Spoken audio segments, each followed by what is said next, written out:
Փաշինյանի հակաեկեղեցական արշավը, որ հասել է Ռուսաստանի և Նոր Նախիջևանի թեմ, թիրախավորելով թեմի առաջնորդ Եզրատ Սրբազանին, արդեն հարվածի տակ է դրել տեղի հայ համայնքը։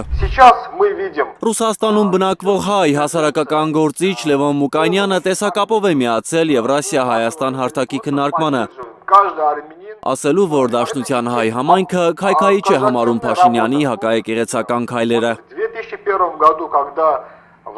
Երբ 2001 թվականին Եզրատ Սրբազանը ստանձնեց հայ առաքելական եկեղեցու Ռուսաստանի և Նոր Նախիջևանի թեմի առաջնորդությունը, հայկական 8 եկեղեցի կար Ռուսաստանում։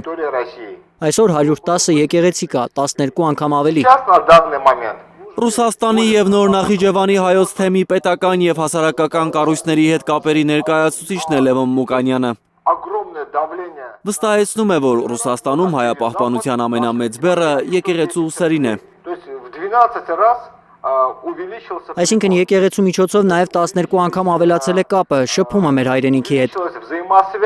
Եկեղեցու հարակից տարածքներում նաև կրթական և մշակութային հաստատություններ են ստեղծվել։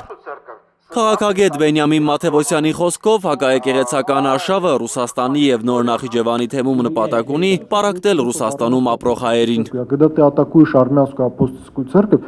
Երբ դու հարձակվում ես հայ առաքելական եկեղեցու վրա, հարձակվում ես նաև մեր մշակույթի, արժեքների, հայկական ինքնության վրա։